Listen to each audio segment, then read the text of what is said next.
Hello friends, હું જ્યોતિ ગજ્જર સુરતથી. આજે હું તમારી સાથે સુરતનું સ્ટ્રીટ ફૂડ ઢોકળાના પિઝા કેવી રીતે બનાવવા એની રેસીપી શેર કરીશ. મેંદા વગર બનાવેલ ખૂબ જ હેલ્ધી આ ઢોકળાના પિઝા ખાવામાં બહુ જ ટેસ્ટી લાગે અને ઓછી મહેનતે ઓછા ટાઈમમાં બનાવી શકાય. તો ચાલો આજની આ મજેદાર રેસીપી શરૂ કરીએ.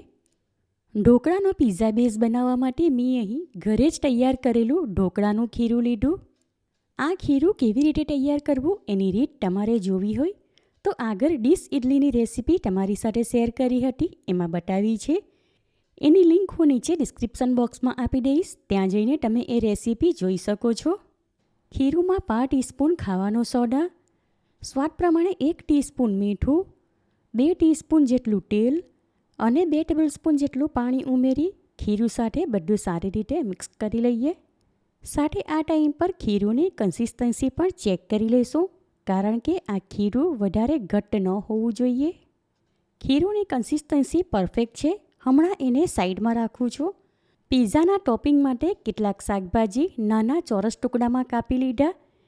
એમાં અડધો કપ લીલા કેપ્સિકમ, અડધો કપ પીળા કેપ્સિકમ, અડધો કપ લાલ કેપ્સિકમ અને અડધો કપ જેટલા કાંદા, એક મોટી સાઇઝનું સાધારણ તીખું મરચું આ રીતે રીંગમાં કાપી લીધું.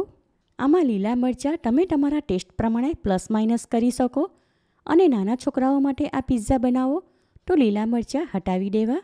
વચ્ચેના બીજ હટાવીને નાની ટુકડીમાં કાપેલા અડધો કપ જેટલા ટામેટાં અને 5 કપ જેટલા ફ્રેશ મકાઈના દાણા લીધા. 100 ગ્રામ પનીર લીધું, એને નાની સાઇઝની ચોરસ ટુકડીમાં કાપી લઉં છું. પિઝાના ટોપિંગ માટે આ પનીર મસાલા વડે કોટ કરી લઈએ. એના માટે એક ફ્રાયપેન લઈને સ્ટવ ઉપર ગરમ કરવા મૂકી દીધી. ત્યાં ગેસ ફ્લેમ લો ટુ મીડિયમની વચ્ચે રાખીને ફ્રાયપેનમાં 2 ટીસ્પૂન જેટલું તેલ લઉં છું. તેલ સાધારણ ગરમ થાય ત્યાર પછી એમાં 1 ટીસ્પૂન વાટેલું સૂકું લસણ અને 1 ટીસ્પૂન કાશ્મીરી લાલ મરચું ઉમેરીને મિક્સ કરી લઈએ. મસાલા થોડી સેકન્ડ માટે સાંતળી લીધા બાદ હવે એમાં કાપેલું પનીર ઉમેરીને મસાલા વડે કોટ કરી લઈએ. સ્વાદ પ્રમાણે આમાં 5 ટીસ્પૂન જેટલું મીઠું ઉમેરું છું. મકાઈના દાણા કાચા લીધા હતા, એ પણ સાથે આમાં ઉમેરી દઉં છું એટલે શેકાઈ જાય. થોડીવાર માટે પનીરની સાથે મકાઈના દાણા શેકી લીધા એટલે એમાંની કચાશ દૂર થઈ ગઈ. હવે ગેસ ફ્લેમ ઓફ કરી દઉં છું. ત્યાર પછી આ મિશ્રણ ફ્રાયપેનમાંથી એક બીજા વાસણમાં કાઢી લઈએ. હવે ઇન્સ્ટન્ટ પિઝા સોસ બનાવી લઈએ. એના માટે એક વાટકીમાં 3 ટેબલસ્પૂન ટોમેટો કેચઅપ લીધો. એમાં 1 ટેબલસ્પૂન રેડ ચીલી સોસ અને 1 ટીસ્પૂન જેટલો પિઝાનો મસાલો ઉમેરું છું. તમારી પાસે એ ન હોય તો એના બદલે કિચન કિંગ મસાલો અથવા રેડ ચીલી ફ્લેક્સ અને ઓરેગાનો ઉમેરી શકાય. સાથે આમાં 1 ટેબલસ્પૂન જેટલું માયોનીઝ ઉમેરીને બધું સારી રીતે મિક્સ કરી લઈએ. પિઝા બેઝ પર લગાવવા માટે ઇન્સ્ટન્ટ પિઝા સોસ તૈયાર છે. હમણાં એને સાઈડમાં રાખું છું. પિઝામાં ઉપરથી નાખવા માટે 100 ગ્રામ મોઝરેલા ચીઝ અને 2 ક્યુબ અમૂલ પ્રોસેસ ચીઝ લીધું. પિઝા માટે ઢોકળા એટલે કે પિઝા બેઝ બનાવવા માટે મેં અહીં નાની સાઇઝની આવી ગોળ ડીશ લીધી. આ બંને ડીશમાં તેલ નાખીને સરખી રીતે ફેલાવી દઉં છું. એમાંથી એક ડીશમાં 2 ચમચા ભરીને ઢોકળાનું ખીરું લીધું. હવે એની ઉપર સ્વાદ પ્રમાણે કાળા મરીનો પાવડર, રેડ ચીલી ફ્લેક્સ અને પિઝા સિઝનિંગ સ્પ્રિંકલ કરું છું.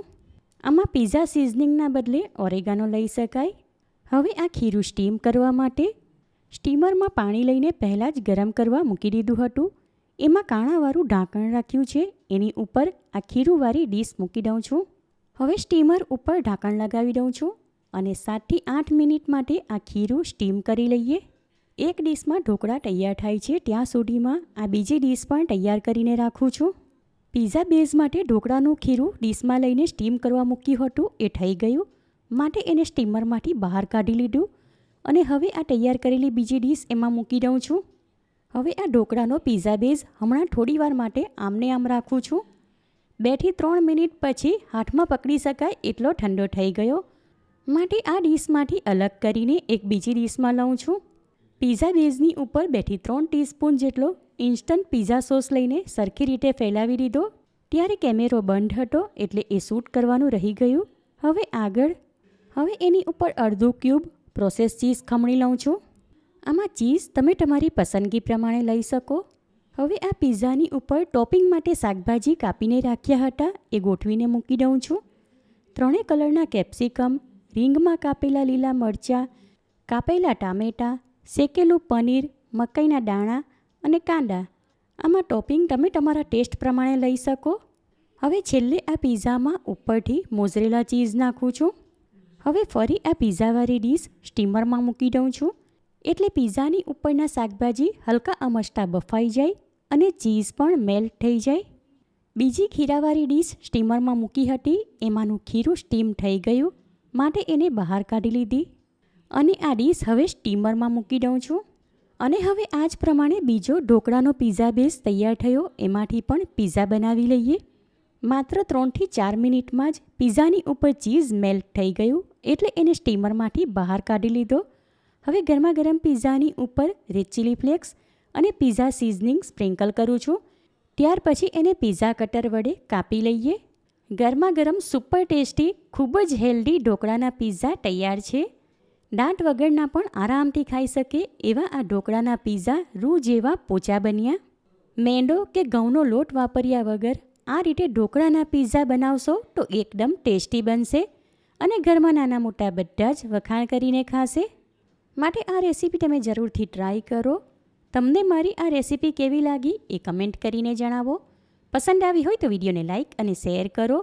ચેનલ પર નવા હો તો સબસ્ક્રાઈબ કરીને બાજુમાં આપેલા બેલ આઇકન પર ક્લિક કરો, એટલે આવનાર દરેક નવી રેસીપીઓની જાણકારી તમને મળતી રહે. ફરી મળીશું એક નવી રેસીપી સાથે. Eat healthy and stay healthy.